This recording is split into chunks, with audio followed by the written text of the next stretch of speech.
شیر کی ایک دن کی زندگی گیدڑ کی 100 سالہ زندگی سے بہتر ہے۔ ناظرین، آج میں آپ کو ٹیپو سلطان کی تاریخ ایک اہم واقعہ بتانے جا رہا ہوں۔ آپ سب جانتے ہیں کہ بر صغیر پر انگریزوں یعنی کہ دی گریٹ برٹن کے قبضے سے پہلے یہاں پر مغلیہ سلطنت کا دور تھا، اور بالکل اسی دور میں یورپ، وسطی ایشیا اور افریقہ میں ایک بہت بڑی مسلمان سلطنت تھی جو کہ خلافت کا درجہ بھی رکھتی تھی، جسے آج دنیا خلافت عثمانیہ کے نام سے جانتی ہے۔ خلافت عثمانیہ پوری دنیا میں مسلمانوں کی نمائندگی کرتی تھی، لیکن سلطنت مغلیہ صرف بر صغیر کی مسلمان سلطنت سمجھی جاتی تھی۔ ان دونوں سلطنتوں کے آپس میں اگر آپ تعلقات کو دیکھا جائے تو یہ کچھ اچھے یا خوشگوار نہ تھے، بلکہ شروع ہی سے ان کے تعلقات کو آپ دشمنی کہہ سکتے ہیں۔ ان تعلقات کو بہتر کرنے کے لیے ظہیر الدین بابر نے چند کوششیں کی، لیکن یہ ناکام رہیں۔ مغلیہ سلطنت بھی ایک بہت بڑی فوج رکھتی تھی اور بہت بڑی طاقت کی مالک تھی، لیکن جب حکمران عیاش ہوں تو فوجیں کچھ نہیں کیا کرتی۔ کوئی کمان کرنے والا ہی نہ ہو تو لشکر فتح حاصل نہیں کیا کرتے۔ لیکن اس دور میں جب انگریزوں نے بر صغیر پر اپنا اختیار سنبھالا اور قبضہ جما لیا تھا، تو ایک شیر کے گھر دوسرا شیر پیدا ہوا۔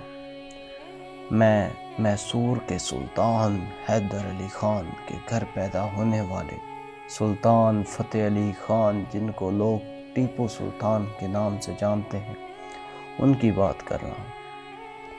ٹیپو سلطان نے انگریزوں سے جنگیں لڑنا شروع کیں، اور بھارت میں جس طرح لوگ محمود غزنوی کے نام سے اپنے بچوں کو سلایا کرتے تھے، ویسے ہی انگریزوں نے اپنے بچوں کو ڈرانے کے لیے ٹیپو سلطان کا نام لینا شروع کر دیا تھا۔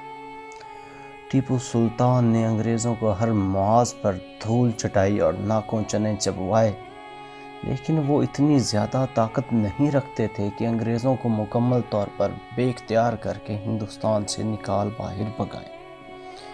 اس لیے انہوں نے اپنا ایک قابل اعتماد وفد تیار کیا اور ان کو چند تحائف کے ساتھ سلطنت عثمانیہ کی طرف بھیجا تاکہ ان کی مدد سے یہاں پر انگریزوں کا اختیار ختم کیا جائے۔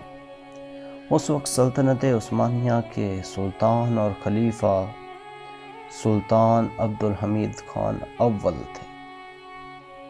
سلطان عبد الحمید خان اول نے سلطنت عثمانیہ کی طرف سے ٹیپو سلطان یا ریاست میسور کی کوئی مدد نہ کی، جن کی 2 وجوہات بتائی جاتی ہیں۔ پہلی وجوہات یہ کہ سلطنت عثمانیہ نہیں چاہتی تھی کہ ٹیپو سلطان ایک نئی مسلم ریاست بنائے اور ان کے سامنے مخالف بن کر کھڑا ہو جائے جیسا کہ مغل تھے، لیکن یہ روایت زیادہ مستند نہیں لگتی اور اس روایت کو درست نہیں مانا جا سکتا کہ ایک مسلمان خلافت ایسے جملے بولے۔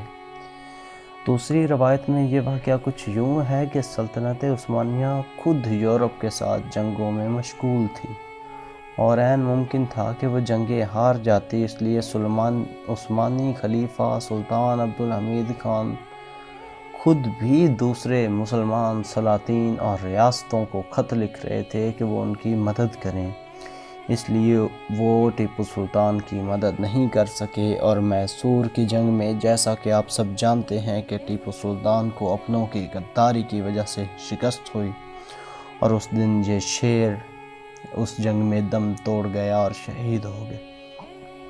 اور وہیں پر ٹیپو سلطان نے وہ جملے بولے جو کہ رہتی دنیا تک یاد رکھے جائیں گے۔ جی ہاں، وہی جملہ جو آپ نے بھی سن رکھا ہے، شیر کی ایک دن کی زندگی گیدڑ کی 100 سالہ زندگی سے بہتر ہے۔ لیکن ٹیپو سلطان کا رعب و دبدبا وہ تھا کہ ان کے مرنے کے بعد بھی کسی انگریز میں، شہادت کے بعد بھی کسی انگریز میں اتنی جرأت نہیں تھی کہ وہ ان کی نعش کو ہاتھ لگا سکے۔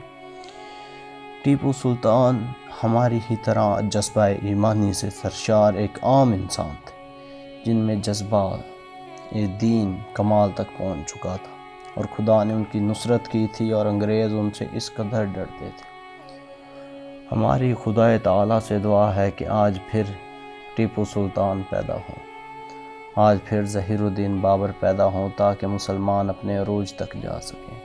ملتے ہیں اگلی ویڈیو کے ساتھ۔ والسلام۔